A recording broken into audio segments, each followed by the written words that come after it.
On page 16, you'll see that I've got an ear.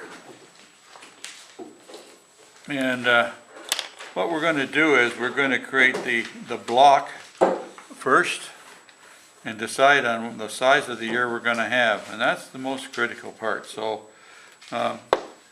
typically the top of the ear lines up more or less with the brow. The length of the ear can vary quite a bit. There's two parts on the body, on our head, that gets longer as we get older. One is our nose, and the other one is the ear. And the reason for that is, first of all, the nose is not a bone, it's just all muscle and gristle. So when they say you got a broken nose, you don't really have a broken nose, you have a broken gristle in the nose, okay? And when it heals with a bump in it, usually. But the skull actually stops. If you feel the bump in your nose, it actually stops just above. That's where the skull stops, okay? So that, and your earlobe, okay, again, it's just kind of fatty tissue, isn't it? And if you've got earrings in, like these girls do sometimes, I would suspect that they would get longer because you got a little bit more weight in there, haven't you? So that might pull it down even a little bit more. So if you're, keep that in mind if you're going to be doing an older person, whether it be male or female, that the nose should be a little bit longer and hang over, maybe a bit of an undercup under the nose, and the lobe in the ear and the ear itself make it longer and thinner. Okay, so this guy here, we're gonna notch him down just a little bit, just to make him a little bit longer. So I'll use the same marks as what I had, only make it a little bit longer. So now I got to decide on the width that I'm going to make the ear, and I would divide the distance in half between the front and the back of this line here and the back of his head. So that's my rectangle. If I refer to it as square, I really mean a rectangle. So that's it right there. So what we got to do is we got to block out the ear, get rid of the material, and leave that whole section proud. I just use a V-tool to do it. Now if he's got hair or a hat, you can still remove wood on the top because the ear will stick out proud of the hat or the hair. So don't be afraid to take material off the top. Well, I've been working on this side all along, so I better continue.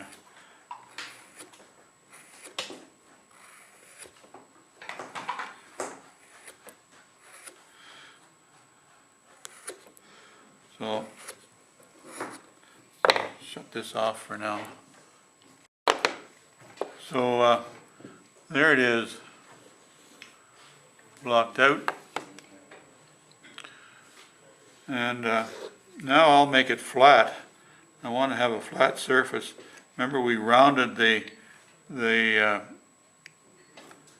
rough out to start with, so I want to make that flat so I can work with a flat surface. So now if you go to the diagram, you can see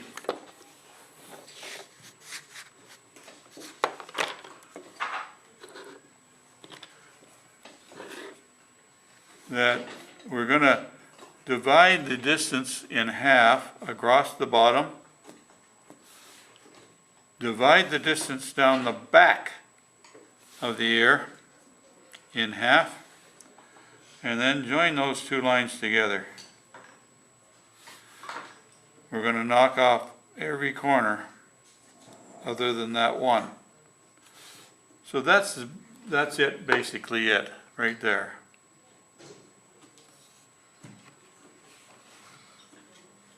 And if you look at it, that is the outside shape of a normal average ear. So then it's just a question of removing straight in all of those angles.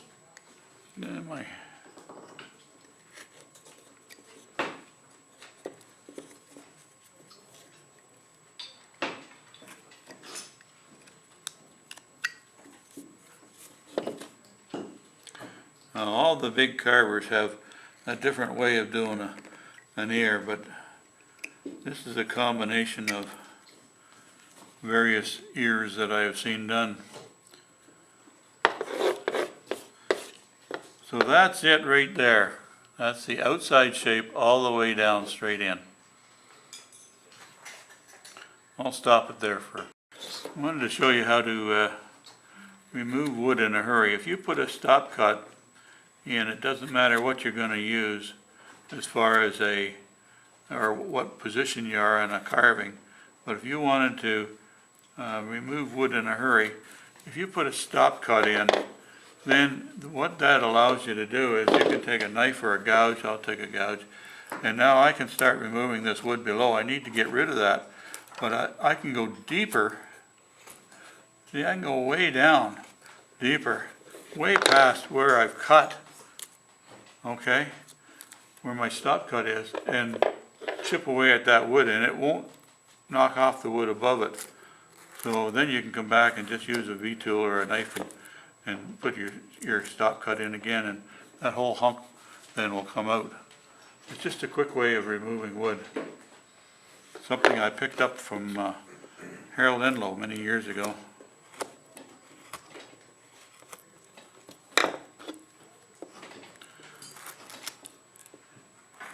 I mentioned it to him and he said, you know, that's something I should teach.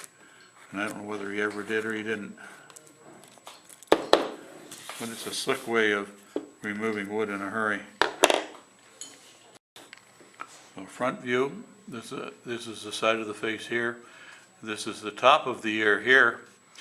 And in order to make that lobe, we're going to remove that bit of material there. You see how we're going to make this nice curve in here? So that's very simply done. Just use a gouge or a knife will work. And just pick a spot about 2/3 of the way down, and then work your knife in as you go down, curl it out. Go down, curl it out, and can you see?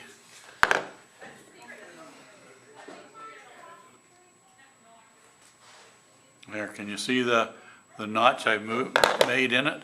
Yeah. Okay. So we've basically, what we've done is we've created the lobe. Now most people, not all people, but most people have this part of the ear is in closer to the side of the face, and the top of the ear is out further. But if you remember the Canadian guy that played in Jag, the TV series, his ear was the opposite way. So it's not uncommon for somebody to have the top of the ear pressed against the side of his face and the bottom of the ear sticking out. So depending on the feature you want to create, the exaggeration you want to create, you could have it the other way around, but we'll do that in the normal way, so that, or the average way. So we'll knock it in a little bit at the bottom, okay? That's the next step.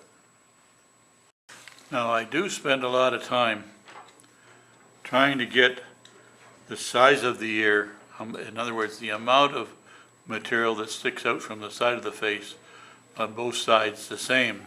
So likewise, I try and make certain that I get the lobes of the ear the same on both sides.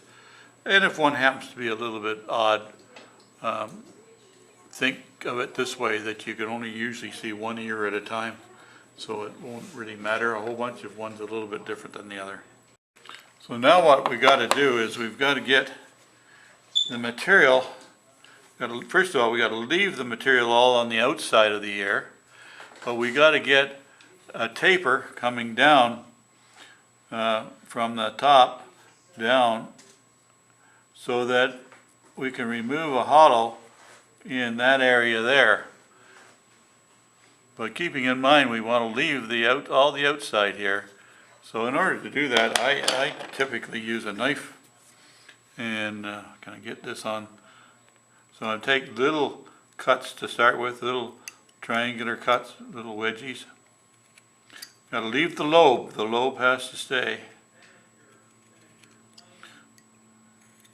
So I'm just getting rid of some material.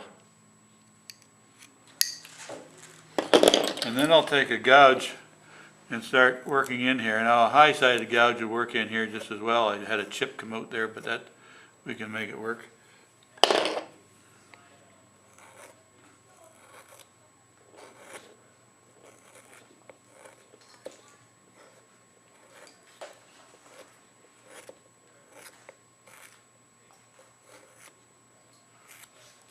So see how I've hollowed out that now?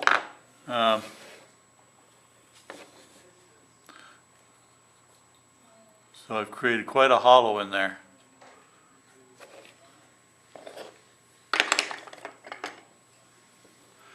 So I get it down enough so that it's more or less flat with the side of the face.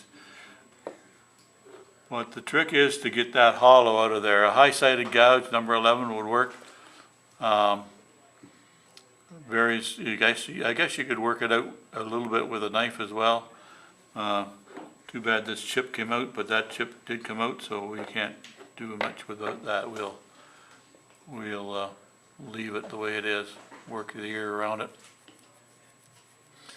So that's the trick now, is to get that down so that we can get access to so that he can actually have a hole so that he can hear. Okay? Next thing we have to do is we have to start to shape the interior of the ear. We've got the outside all roughed in, so the next thing I do is I make a little stop cut in here with a gouge. I've seen it done with a knife and I've seen it done with a V-tool, but I like a gouge, and this happens to be a number 7 3mm, and it will vary according to the size of the ear that you have. And I simply put it in and push it right in, and you'll see what the results are here. As soon as I pull that out, see how you can hear?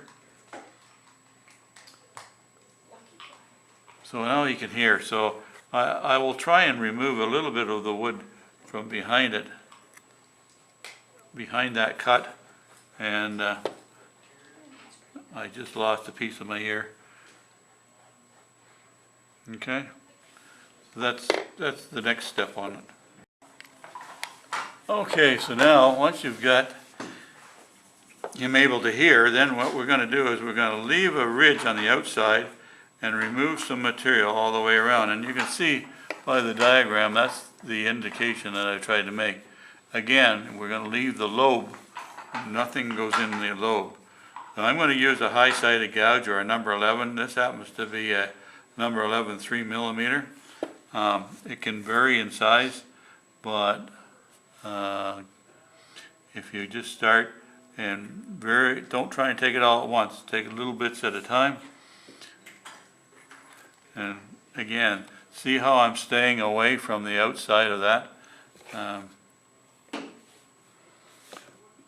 So I'm staying away from the outside corner, and that outside piece is going to come all the way down and end up at the hole I created. Now I'm going to leave the lobe, and I'm going to come down into that hole again.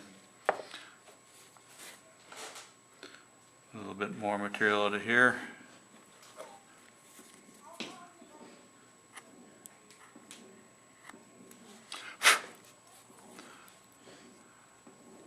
So now I've got a nice big hollow in there, and got some ridges in there. All ears have ridges in them. Alright, that's the next step, is to get that hollow created and get it down right into where your stop cut was with the little gouge in here. It really is a simple way of creating the inside of an ear. So the finishing off of the ear is basically, I'm going to take all the sharp edges off the outside. That's my first operation I'm going to do. So I'm going to just work away at just taking a knife and going down, and I'm going to get rid of all those sharp edges on the outside. Don't get too concerned about, we've got the outside shape, so you don't have to get too concerned about redesigning it at all. If you think this lobe is a little bit too high down here, well, knock it down a little bit, curve it around.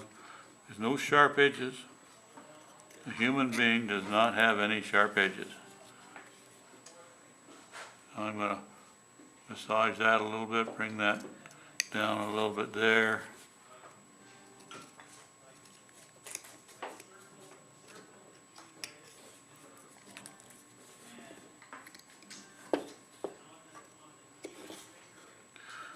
Any rough edges that look like they shouldn't be there, take them off.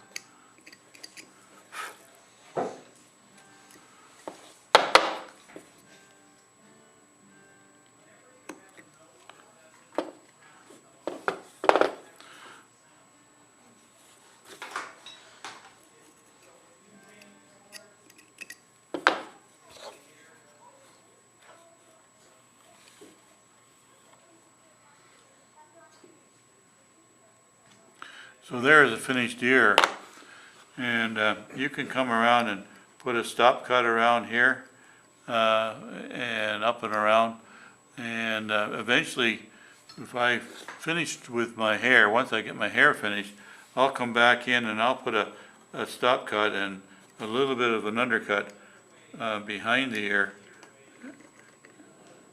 and take a little bit of a piece out of there, so that then that didn't come out very clean, but you get the idea.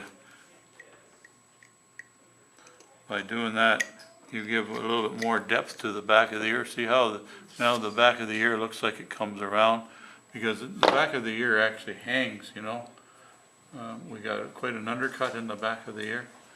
So that'll just help create that shadow. It only has to be about a 5 degree, 6 degree cut undercut, and that would go right up and over, of course. But that kind of gives you the basics of an ear. I can see a chip still sticking in there. It needs a bit of cleanup, but that's the basic concept. Okay. Again, don't worry about if one ear is a little bit different than the other, and in this case they are. But you can only see one ear at a time.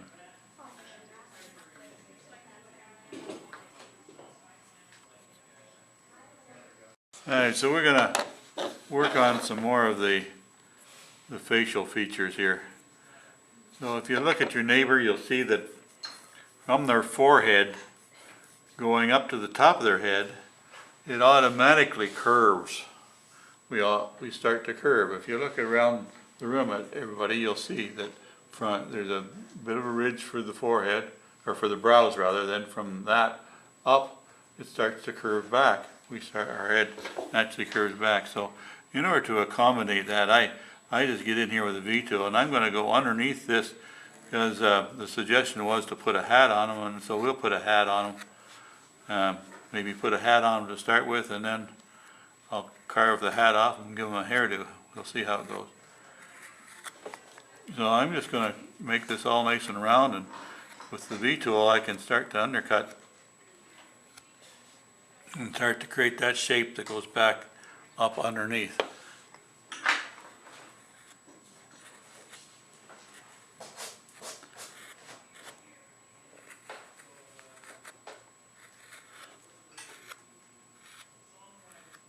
So it goes from ear to ear.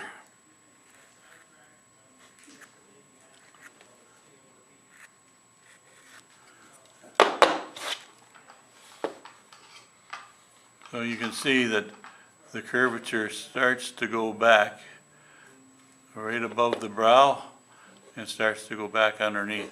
So if you can kind of visualize that, I'll try and work with so there's where the brow ends. So if you had just hair on there, or a bald head, the head would keep on going back and then start to curve around. Follow me? So if you can kind of visualize that, so then that'll also start to tell you what's going to happen on the back of the head. If he's got a hat on even, you know, it's going to have to start to come down at the back as well, isn't it? Kind of visualize that, the top of his head in there. Okay? In this case, we've got to leave a peak for a hat, so we're going to have to leave all this material the front here, but we're gonna have to get rid of all this material here in order to accommodate that. And now looking at it side on, now a hat goes right in tight. So you gotta remove the wood on the side, on both sides, in order to get that tucked in and go straight back. So there'll be a peak for the hat here, and then it'll go straight back on the sides. So I'm just gonna go ahead and start to set up the hat. Okay, nothing major here. So in order to remove wood in a hurry, I go for the trusty old knife. What? No, like a cap.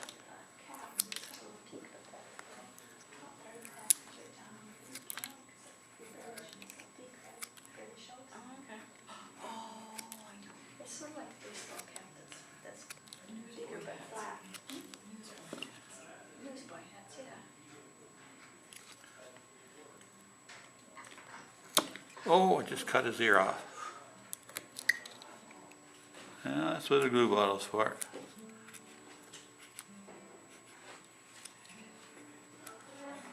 I'll repair that and come back. So the first step I do, you can see that I've taken gobs of wood off of both sides. Okay, and now looking at it top down, I've started to shape the side of the peak of the hat. So I got this side pretty much the way I want it, so I'll take a little bit more off here and get the symmetry going. And I haven't addressed any of the removal here. I'll do the peak later. Leave that pretty well as long as I can, because 9 chances out of 10 I'll break the darn thing because it gets pretty thin, and of course the grain is up and down. It's very easy to knock it off. So I'll go ahead and start shaping it a bit more now. So there I've started to remove some wood.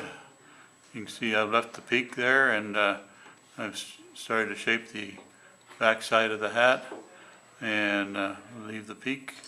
Started to round it a little bit, both sides. So I use a knife with all that just to get it going. Now I'm going to grab the V tool and start to shape the peak.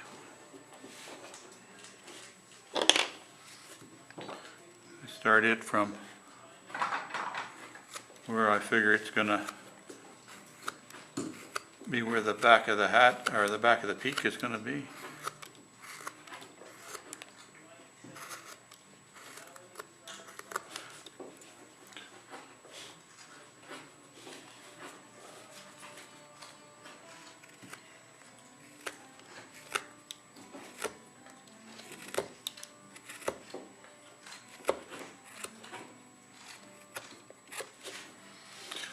You can see the peak starts to come really fast. I got to knock it back to where I visualize where the forehead is going to go up. So there's still quite a bit of wood that has to be removed in order to accommodate that. So there it is with some progress. You can see that the forehead and the hat kind of match there now, and so it comes up and over.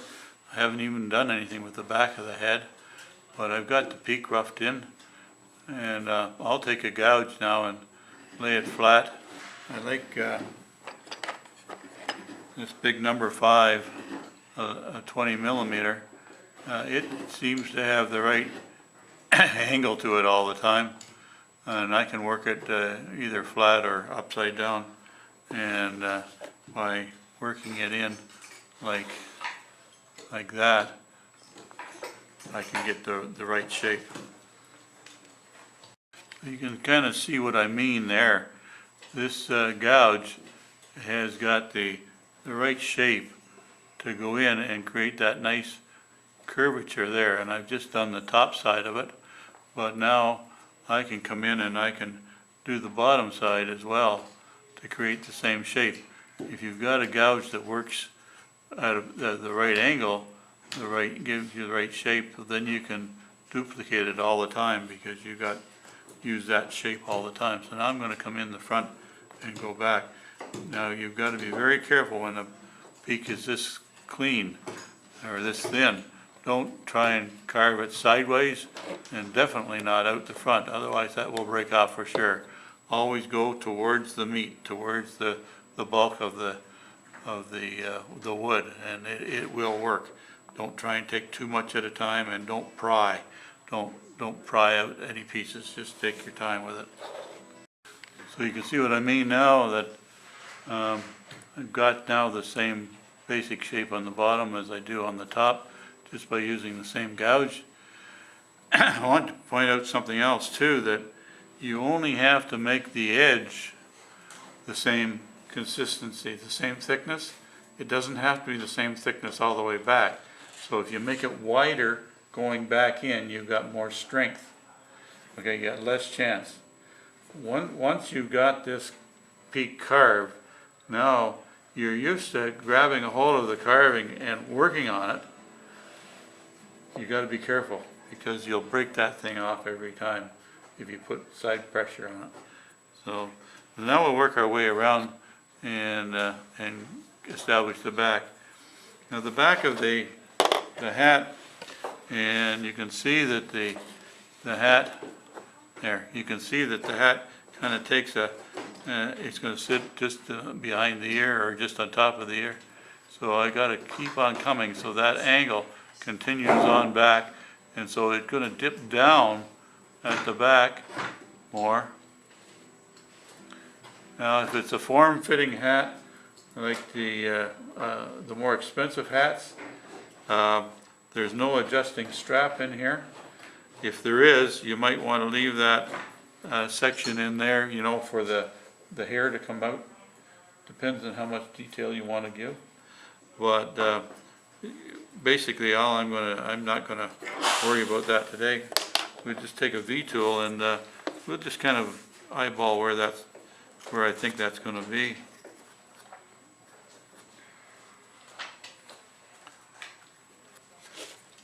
And so you can see there, you know, very simple to finish off that hat. You just have to continue that V-tool going all the way around. Brian, my hat sits right above his ears. That's fine too. It could be crooked too. If your hat's above his ears, that's fine too. That's just more like a Popeye hat. You know, remember the old Popeye film? What was it? French Connection. Oh, You remember that years ago? Anyway, Popeye, his hat used to sit on top of his head.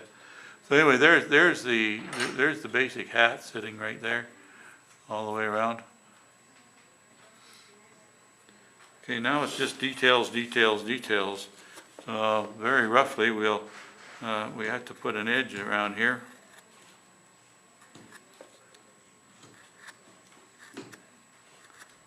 And that comes right up to the peak. Likewise on the other side.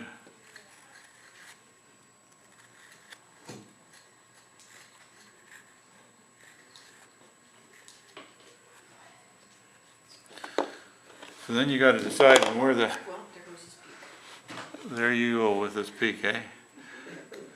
So now you got to decide kind of where you want to put the button that goes on the top, and I guesstimate that all the time. So I put an X. I look at it like this way on, and I put an X up, put a line up there. Then I'll turn it, and I'll look at it this way on, and I'll put a line there, so that X then finds out where I want to put the button. So just by kind of eyeballing it. All right. So then once that's done, then you've got the seams that go into the hat. So it comes down. I'll put 4 seams in it. Starts at the X and comes down. And finally one comes over here.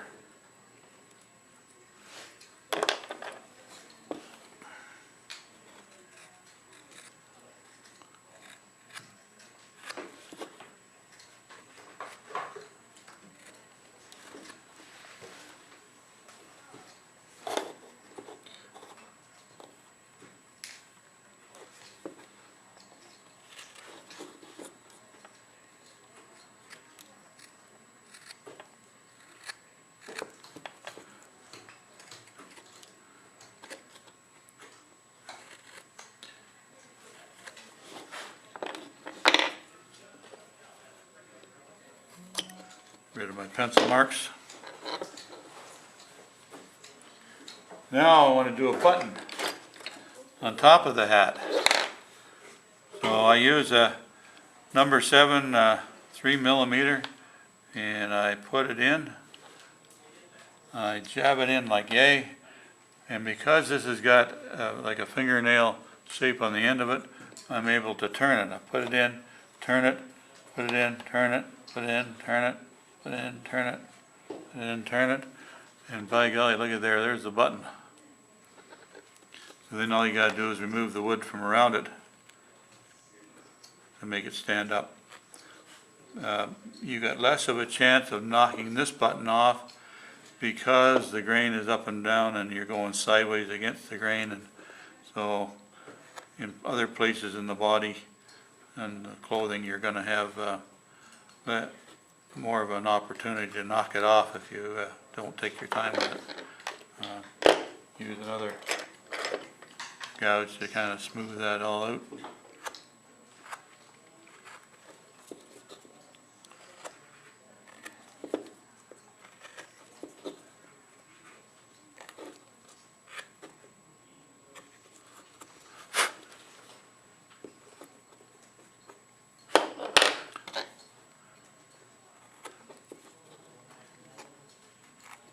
I'll pass this around in a minute.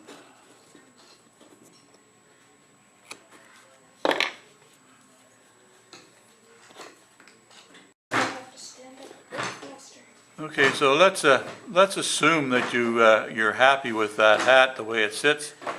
Then you can see how I just used a V-tool going around here, and that makes the hair flare out.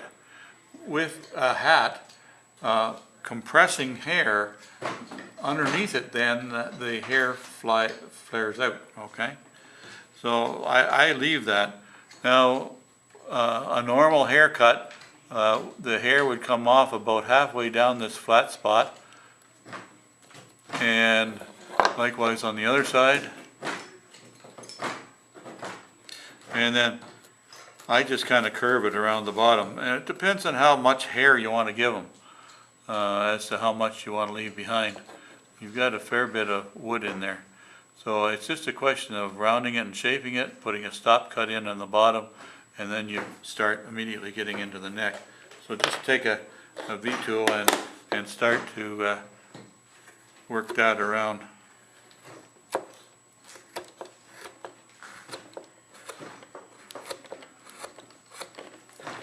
Just like that. So there it is with what I envisioned the bottom of the hair should be. I'll likely knock it in a little bit more right there because the neck will come up more or less straight there. It's gentle curve, and if it was with no hair at all, it would come up and then curve out and then up and around over top of the head. I've also removed the wood so that right through to the jaw line I've got a kind of a straight edge. Now on most people the neck narrows down. If it was a football player, he might have a neck that's even bigger. But for most people it kind of goes straight in. That would come right out, and you can see it comes right out underneath the ear, and that starts to dictate what's going to happen with the jaw later on down the road. So that's on both sides. So now I'm going to round over the hair and give it some sort of a shape. I'll use a knife on most of that. So there it is with the hair generally shaped, and the neck. I knocked the neck in a little bit more, and you can address that however shape you want to give that. He's going to have quite a hump in his back, but that's kind of typical. The older we are, the more hump we're going to get on our back. And you can see that there's going to be wood has to be taken out underneath the chin eventually. But there it is. I'll pass this around now. You can have a look at it. And then we'll do a bit of texturing and establish the jaw next, the jawline. So the jawbone comes off the the front of the ear, and it can come off anywhere along the bottom of the ear. I often will bring it off just right at the bottom of the lobe, so it doesn't, anywhere in there is fine. So let's continue with that. So it comes down in a little bit of a backward motion, and then it has to point to the bottom of the jaw. Or bottom of the chin. We haven't even established the bottom of the chin yet, so I'm going to just guesstimate it kind of like that. So visualize where it comes out here, okay? Because then when you flip over to the other side, then you got to establish the same thing. So visualize where it is, and so basically that's the jaw mark, the jaw line. So what you got to do then is you've got to take the wood away from behind in order to make it sit proud. So I just take a V-tool or a number 11 gouge, and that's how I remove it. I remove that wood. So I remove the bit of wood all the way down. It doesn't have to be a whole bunch, but a little bit, just to establish that jaw. So that once again the jawline comes straight down or just slightly back from the bottom of the ear. A distance, whatever distance you decide, and then point it to the bottom of the chin. Okay? I'll remove some wood. That's kind of the jawline there established. Now we got to remove a bit of wood in here so that I can complete the bottom part of his chin. So we'll be breaking for lunch soon, and when we do that, then I'm going to remove some wood down below here so I can complete the side of the jaw. I'm going to massage the side of his face a little bit, and I'm going to complete the nose. Then we'll do a bit of texturing after that. Okay? I got the jawline. I've removed wood underneath the chin so that now I can start to shape the chin. And I can see that that's not a bad shape there. And typically a chin sometimes goes up and underneath for the neck, to reach to the neck. Other times it comes straight across. More often than not, especially the older we get, there's kind of that, what's that thing on a chicken that they call? Waddle. Yeah, the waddle. The waddle in our neck, we get this kind of waddle that comes down here, like I've got here. And so I'm going to leave some of that there and just create the chin and come around. But part of the chin, the other part, that's one profile. The other profile is the front profile. So now I've got to try and narrow that down a little bit. Well, if I narrow that down, you can see, well, my cheek has got to come in here a little bit too. And by golly, here's a sharp edge up here. So if I was to highlight the sharp edges on this guy here, you can see that I've got a bit of work to do. The other thing when you're working on the side of a face, everybody grab this part of see this up here? Feel that bone there? That bone up just underneath the eye on the side? That's this bone right here. So I want to leave that there. I want to leave that and emphasize that. So I'm going to remove a little bit of the wood below it. So I'll get my knife out and I'll start to massage this a little bit. Don't be afraid to, it's only a practice thing, so don't be afraid to make mistakes. And a bit more on the side here.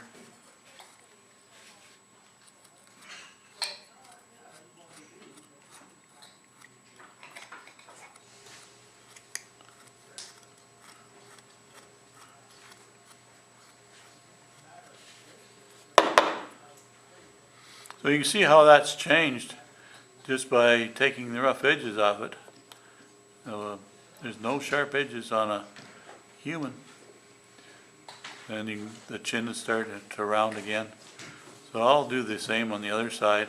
and maybe even work my way up in here to try and get that a little bit better defined. So there he is with smoothed out the side a little bit, left this high cheekbone up here, come down and rounded the chin, left a little bit of this neck in there, so you got a bit of a neck. Tried to match it on the other side, so it's much the same. Got a pencil mark left there. And so anyway, so now if you take your fingers and we forget that we've got more than the sight, we got all kinds of senses, but use your fingers and feel that and see if you've got the symmetry by feeling that.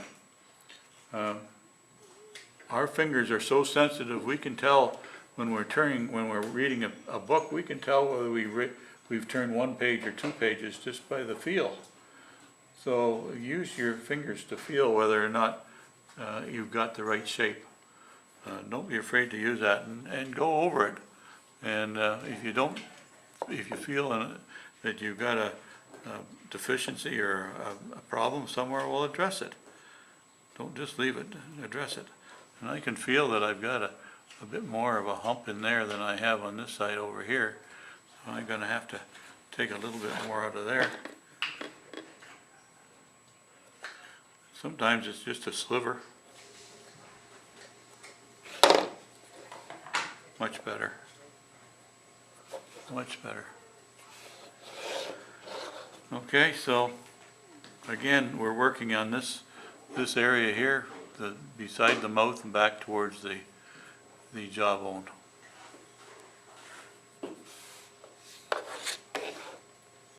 I'm going to try and demonstrate this with a kind of a different view. Hopefully we'll be able to make it work. I want to massage this nose. I want to get this nose starting to shape.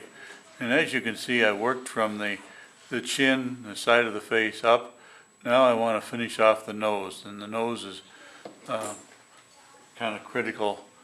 Like I've always said, the nose anchors the face. So I'm going to start by cleaning up the side of the nose here.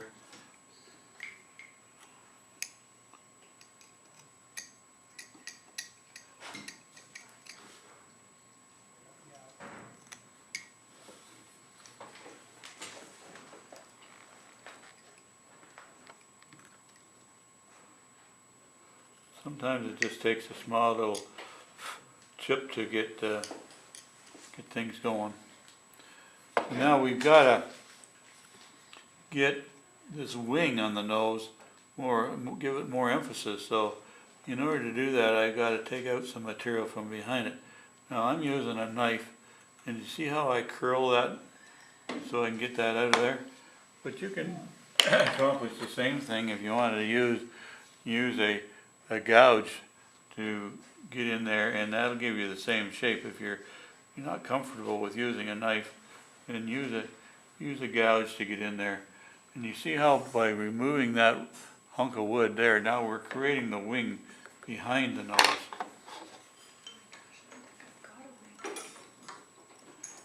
Okay, so now I'm creating this wing here, and I want to emphasize that even a little bit more. I could take another little chip out of the top part of that. And so see how it's created that extra little chip taken out of there helps to create the emphasis on that wing there. Now we have a flat spot on the bottom of our nose. If you grab a hold of your nose, you can feel there is a kind of a round cherry right on the very end. So I want to leave that there, so I'm going to just leave that flat spot there and work my way around the nose. Let me know if I go out of frame there. But see how I'm doing that, just little bits and pieces. Now I'm undercutting it a little bit, so that helps to create that. Now I want to get this other side of this nose done. Well, I had the gouge in there last, so I'll put the gouge in that side as well.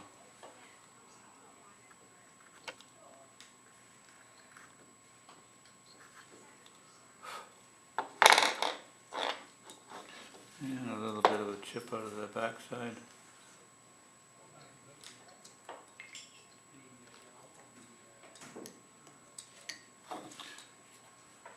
So there's a half decent looking nose. Not quite symmetrical. Just fix that. Use the same gouge now and kind of smooth over the top. Gives me really a nice shaped nose. You want to give them a broken nose, or the idea of where the skull ends. You can remove a little bit of wood here and a little bit of wood there.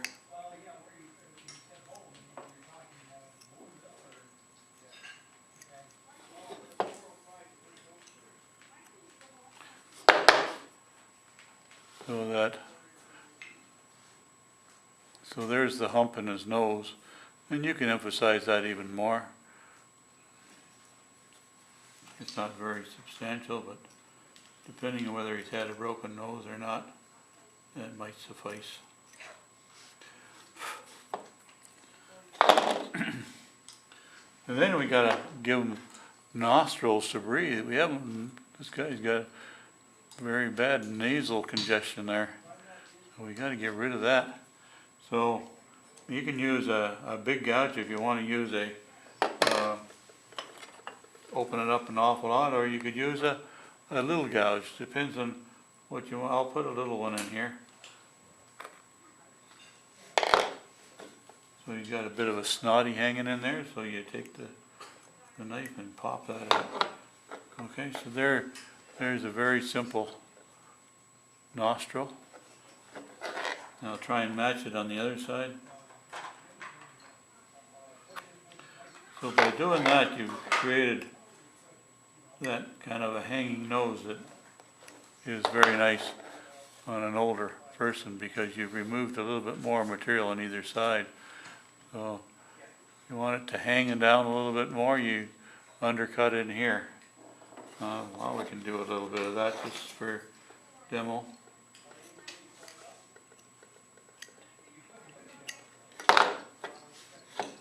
So there he is, he's hanging down a little bit more. So he's got a bit of a hunker there now. So what did we do? We shaped the side of the nose by taking a little bit out. Use either a knife or a gouge. Give him a flat spot on the end of his nose to imitate that flat spot that we normally have. Undercut it, give him nostrils, and give him a bump in his nose. So much beauty at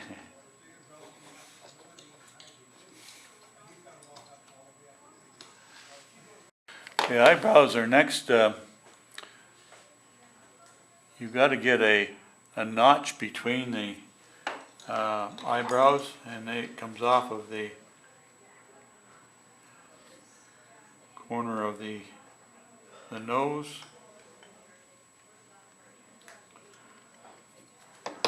And I just used the V tool to separate them. And as said before, there's no sharp edges, and people tend to leave a sharp edge on their eyebrows.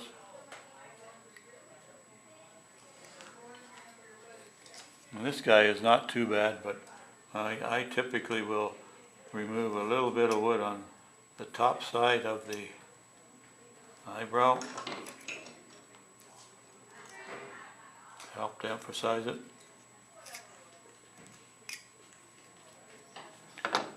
And I don't know whether you can see that very clearly or not, but that pretty well does it. So now it's texturing. And I'll use a V tool in this case, but a small number 11 would work very fine in there. So rest the tool on the nose, and then as you remove some pieces of wood, keep it on that nose, and then that creates that ray effect coming off. So and don't do very many. Don't try and carve every hair that's on his eyebrow. The same on the other side. Keep it on the nose.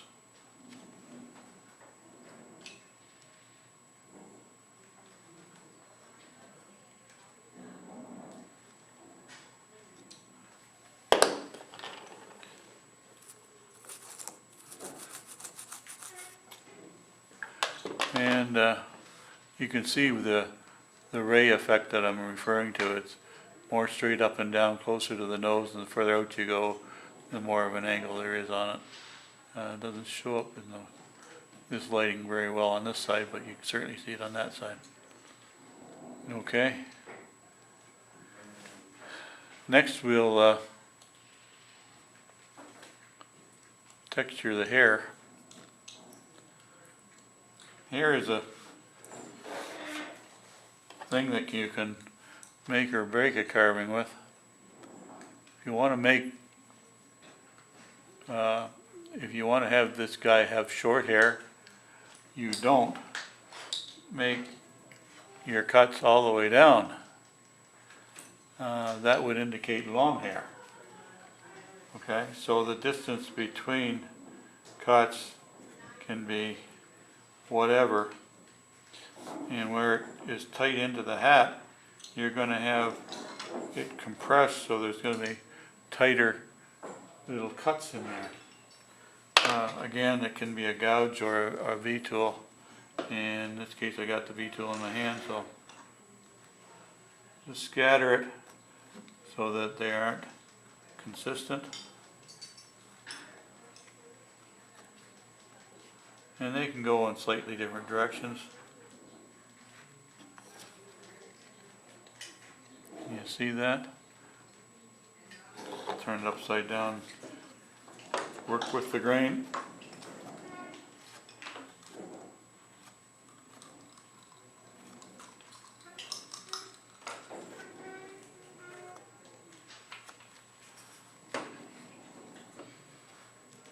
So can you see what I mean? Now you can see that that's short hair because they're little short strokes in there to remove the hair.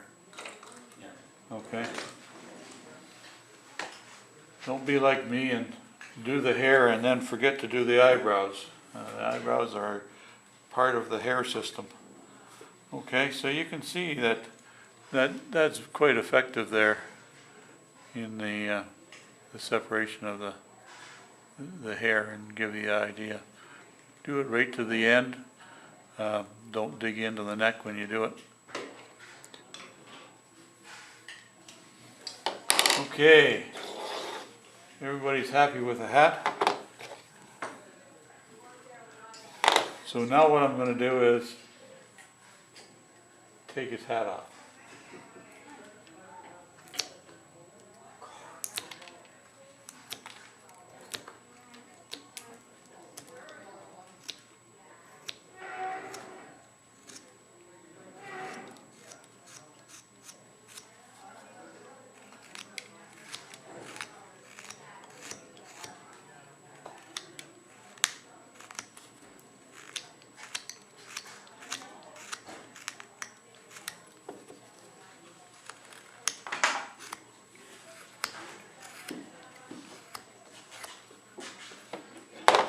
Okay, so if he's got hairline here, he's going to have hair that comes down to in front of his ear there somewhere, and then it's going to go up, and then he's going to have a part in his hair somewhere up in here.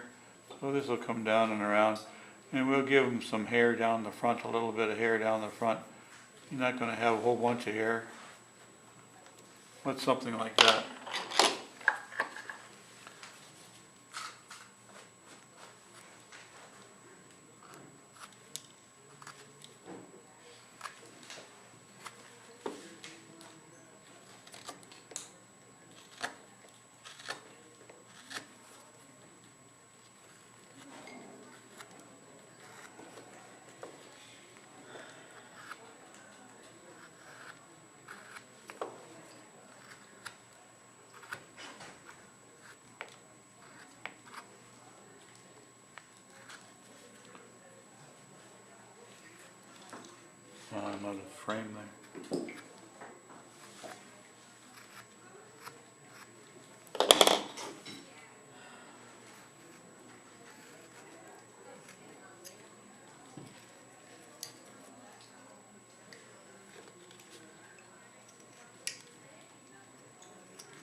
Yeah, I guess we've got a fairly flat top for a hair, you know.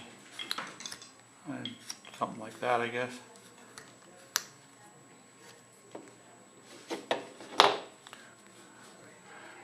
We'll see how that's done really quick.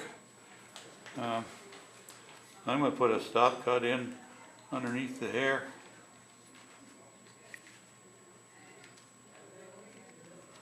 And then come back and just give a shadow line underneath there.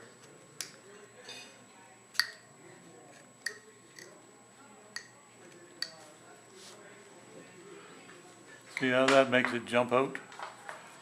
Not going to be quite as good as if I had it done it before I put the hat on, but it'll kind of give you the idea. And then once again, we're going to do the texturing.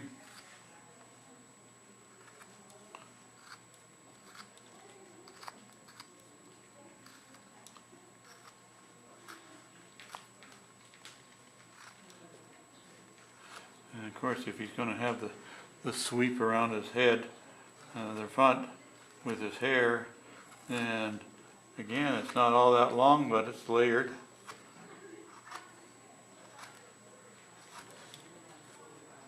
Give him a sweep. See how it starts to come?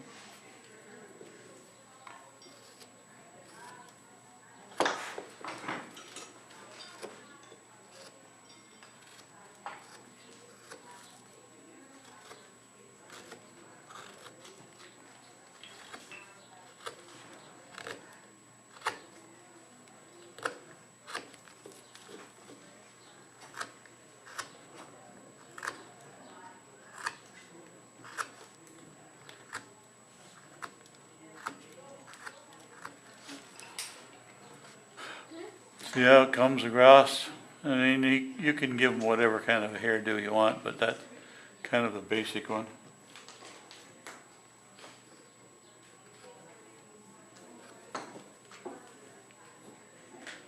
And just have to texture in the back there to make it all come together. But you get the idea. So he's hatless now. I'll pass this around. Is that the kind of haircut that you want? So now I want to do the bottom half of this fella. So I want to kind of give him shoulders, something like that. Might have to play around with the back of his neck in here to make it work a little bit better. If he's an older guy, he's going to have a fair hump in his back. So on this side here, get it relatively the same. Give him a set of shoulders there. So on the bottom, you're going to have a belly, you know, you're going to have that shape. Likewise on the back, it won't be, it's more flatter, but it's still going to be somewhat round. So you can see we're going to get that kind of a shape on the bottom. So just use a gouge, use a knife, use whatever to get the shape. Okay, so I've got the body more or less shaped. You should always make an attempt to be able to put your thumb in the shoulder here. If you feel your own shoulder here in that same area, you'll find that there's a hollow there. And so by being able to put your thumb in there, you'll be able to feel that hollow and see that you've got it the same on both sides or close to it. And then we want to create a shirt, so I'm going to create an end of a shirt by, I'm just going to put a line across there. That's where I figure the shirt would come down, and yeah, that'd be close. So just take a V-tool and go across there.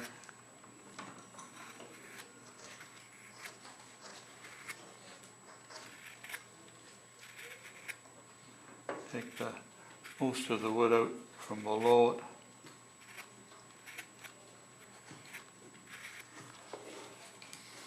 So that kind of starts to create your collar then.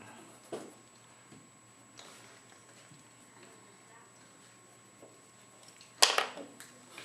it'll come up both sides.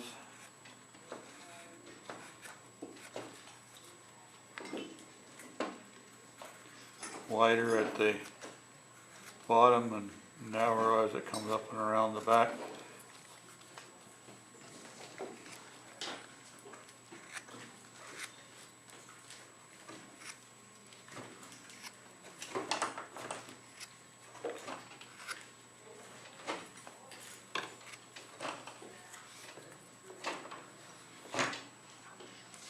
Have to take a little bit of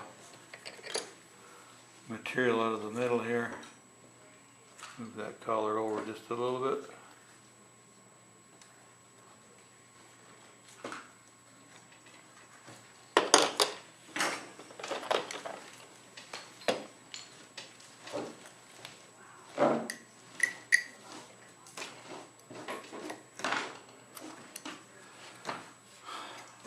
Well, that's roughly it.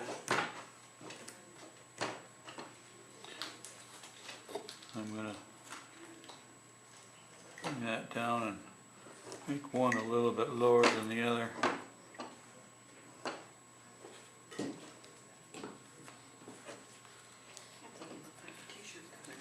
Pardon?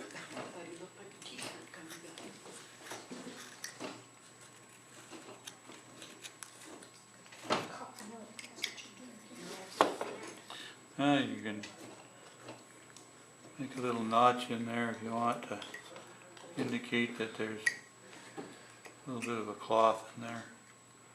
And it doesn't have to be exact. I mean, colors lay in different shapes and sizes, but that kind of gives you the idea that there's a color there. I'm going to bring it down so that it comes past, then comes down, and I want to create a button in there somewhere.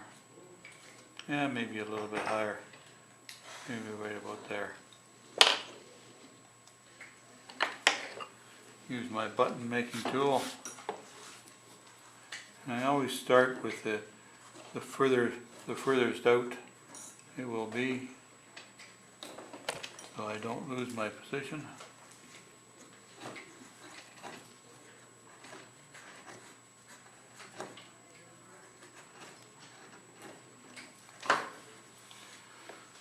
And so there's a button. Depending on the size of the gouge, of course, is going to be a different shape.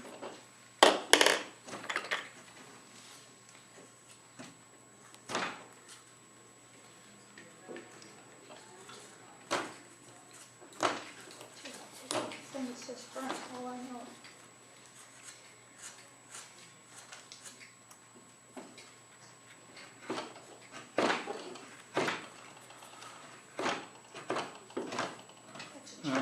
Turn the button a little bit so that it shows that it's got a bit of pull to it. Back in and deepen that.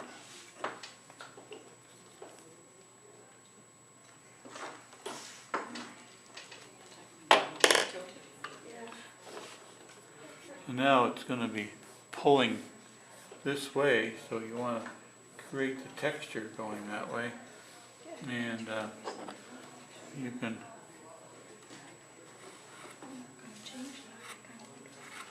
remove the wood that way, and it gives the ripples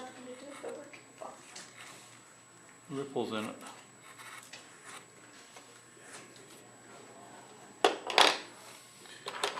And if it's being pulled and hung on here, then it would come out, and then the shirt would come back in a little bit. But if you do it that way,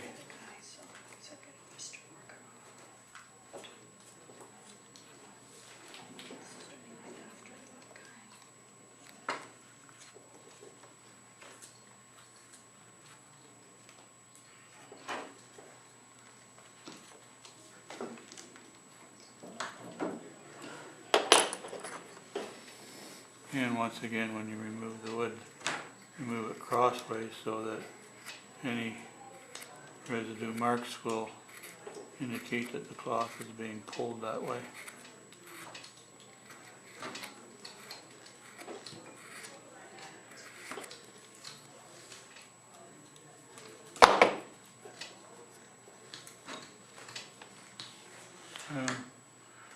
So that's a rough looking color, but that'll give you the idea.